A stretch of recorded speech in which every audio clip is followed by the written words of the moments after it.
दोस्तों, हमारी पृथ्वी का जन्म 4.5 बिलियन साल पहले हुआ था और लगभग जीवन की शुरुआत 1 अरब साल पहले ही हो गई थी।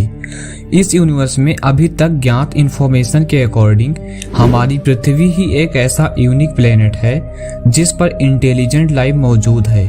लेकिन इसके विपरीत हमारे ब्रह्मांड को अस्तित्व में आए 13.8 बिलियन साल पहले हो चुके हैं, जो कि हमारा ब्रह्मांड 93 बिलियन लाइट ईयर्स में फैला हुआ है, जो कि अभी भी कंटिन्यू स्पीड ऑफ लाइट से भी तेज एक्सपेंड कर रहा है। लेकिन हमारे टेलीस्कोप के डेटा के अकॉर्डिंग इस यूनिवर्स में अभी तक हमारे अलावा कोई भी इंटेलिजेंट लाइफ के सबूत नहीं मिले हैं, जो काफ़ी वियर्ड है। लेकिन जब से इंसानों ने स्पेस की दुनिया में कदम रखा, तब से हम इंसानों की सिविलाइजेशन एक ही सवाल का आंसर ढूंढ रही है, और वो यह है कि क्या हम इंसान इस विशाल यूनिवर्स में अकेले हैं? अगर हमारी मिल्की वे गैलेक्सी में कोई भी एलियन सिविलाइजेशन हमसे करोड़ों साल पहले अस्तित्व में आई होगी, तो प्रेजेंट डेटा के अनुसार वह सिविलाइजेशन टाइप 3 सिविलाइजेशन बन चुकी होगी, यानी डायसन स्फीयर जैसे ह्यूज मेगा स्ट्रक्चर निर्माण करने में भी सक्षम होंगे। और यही नहीं, इवन वार्प ड्राइव जैसी टेक्नोलॉजी का उपयोग करके इंटरस्टेलर स्पेस में यात्रा करते होंगे। ऐसे में अगर वो सभ्यताएं वार्प ड्राइव जैसी टेक्नोलॉजी का उपयोग करके अन्य एक्सोप्लैनेट तथा अपने स्टार सिस्टम को कोलोनाइज कर चुके होंगे, और ये एडवांस सिविलाइजेशन कुछ करोड़ों सालों में पूरे के पूरे अपने गैलेक्सी को कोलोनाइज करने की महारत हासिल कर चुके होंगे। लेकिन अभी तक इंसानों को अपनी मिल्की वे गैलेक्सी में तथा अन्य गैलेक्सी में इस प्रकार की एडवांस सिविलाइजेशन का नामो निशान नहीं पता चला, और ना ही उनका कोई सिग्नल या फिर उनके द्वारा निर्माण किए गए प्रोब या स्पेसशिप भी नहीं मिली है। ऐसे में हेनरी फर्मी का यह सवाल था कि वे सब आखिर कहाँ हैं, जो कि हमारा ब्रह्मांड 30.8 बिलियन साल पुराना है।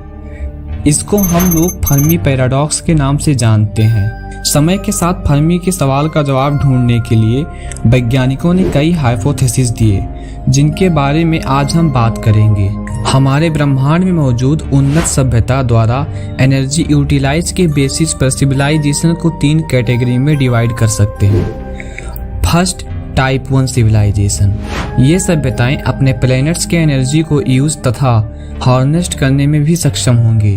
अभी तक हमारी सिविलाइजेशन 0.73 पर है, और अगर सब कुछ सही सलामत रहा तो कुछ सैकड़ों सालों में टाइप 1 सिविलाइजेशन बन जाएंगे।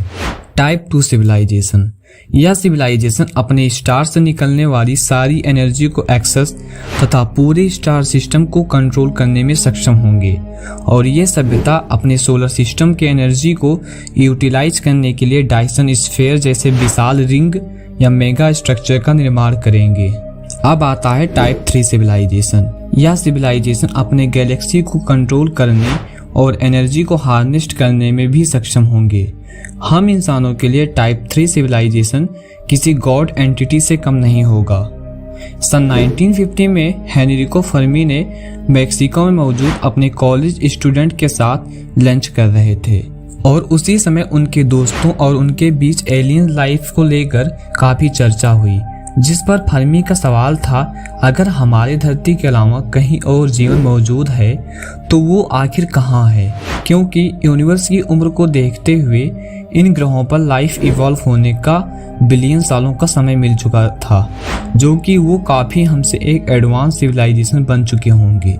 पर हमारी धरती पर अभी तक कोई भी एलियन सिग्नल या स्पेसशिप कभी नहीं पहुंचा। ऐसे में फर्मी का प्रश्न था, वेयर इज एवरीबॉडी? फर्मी के प्रश्न का जवाब देने के लिए समय के साथ कई वैज्ञानिकों ने कई हाइपोथेसिस दिए, जिसमें पहला है ग्रेट फिल्टर हाइपोथेसिस।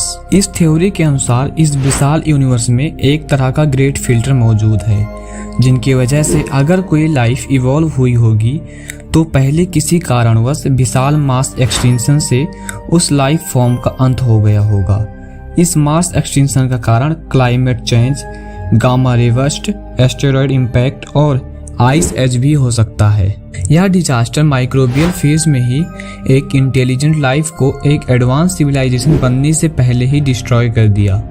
एग्जाम्पल के लिए हमारी ही धरती पर 5 बार मास एक्सटिंक्शन हो चुके हैं जिसने 90% जीवों को खत्म कर दिया था। ऐसे में हम इंसान खुशनसीब हैं कि हमारे इवोल्यूशन के समय कोई मास एक्सटिंक्शन नहीं हुआ। Rare earth hypothesis. इस थ्योरी के मुताबिक हमारी पृथ्वी की तरह काफी कम हैबिटेबल प्लैनेट्स हैं जो केवल कुछ चुने ग्रहों पर ही जीवन इवॉल्व हो पाता है। लाइफ को अस्तित्व में आने के लिए 3 मेजर इंग्रेडिएंट्स की आवश्यकता होती है जो कि लिक्विड वाटर, एनर्जी और ऑर्गेनिक मॉलिक्यूल्स। हैबिटेबल जोन में मौजूद प्लैनेट्स पर पर्याप्त रूप में एनर्जी होती है जो कि लाइफ को पनपने के लिए काफी इम्पोर्टेंट रोल प्ले करती है। कभी कभी तो तीनों इंग्रेडिएंट्स के मौजूद होने पर भी लाइफ नहीं पनप पाती है। इसका कारण प्लैनेटरी रोटेशन, ग्रेविटी तथा एटमॉस्फेयर हो सकता है। जो हाइपोथेसिस।